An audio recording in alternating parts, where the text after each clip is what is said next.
What if they eventually do get pregnant, have a child?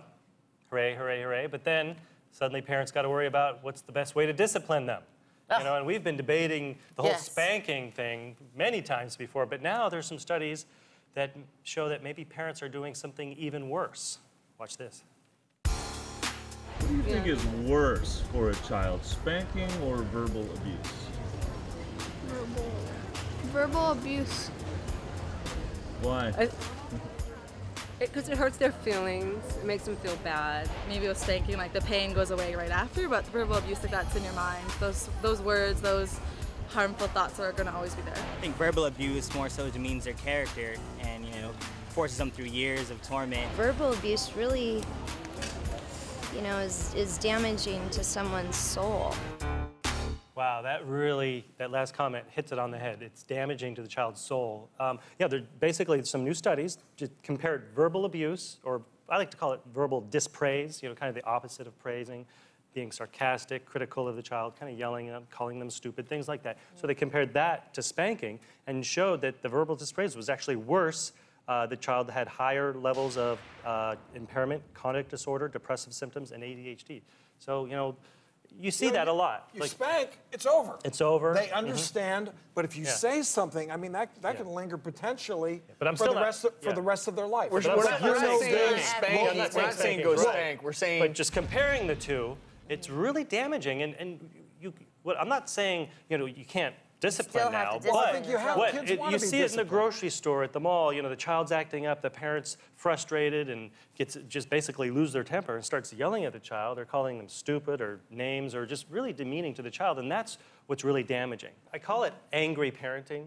You know, you just got to take the anger out of it. Sure, three-year-olds act up, and you just got to kind of separate yourself. Don't lose your temper. Yeah, they need discipline, but I like, instead of yelling at the child, telling them what they need to stop doing, just tell them what to do. And we actually have someone joining us on the phone to weigh in on this topic. Child and family psychotherapist, Dr. Fran Wallfisch, author of The Self-Aware Parent.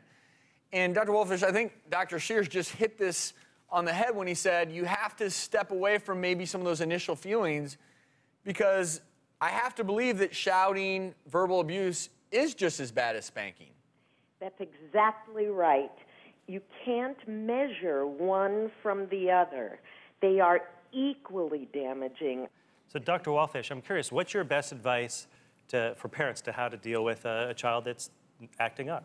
What parents need to do is take a moment when their child misbehaves or something happens that upsets them before you react.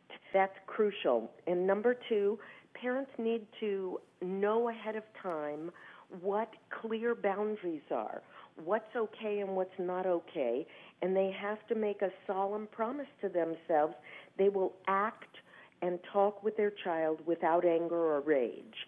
And finally, acknowledge and validate their child's anger. It allows the child to feel seen and heard, and then encourage your child to be able to say directly, I'm mad at you, Mommy. I don't want to turn off the TV and take a bath. If you find yourself losing it, always go back to step number one. Think before you speak, because those words are just as damaging as a physical swat.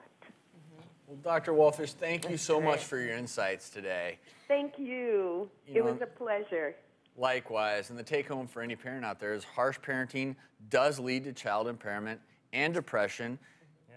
Just say no again. There's a difference between discipline and harsh, angry parenting. A couple deep breaths before you react. I used to do timeouts with Daniel, and it got to the point where I could just look at him and he knew not to do that. You still do that with us three. All right, boys, timeout. You get the finger up. Oh, okay. We'll back off.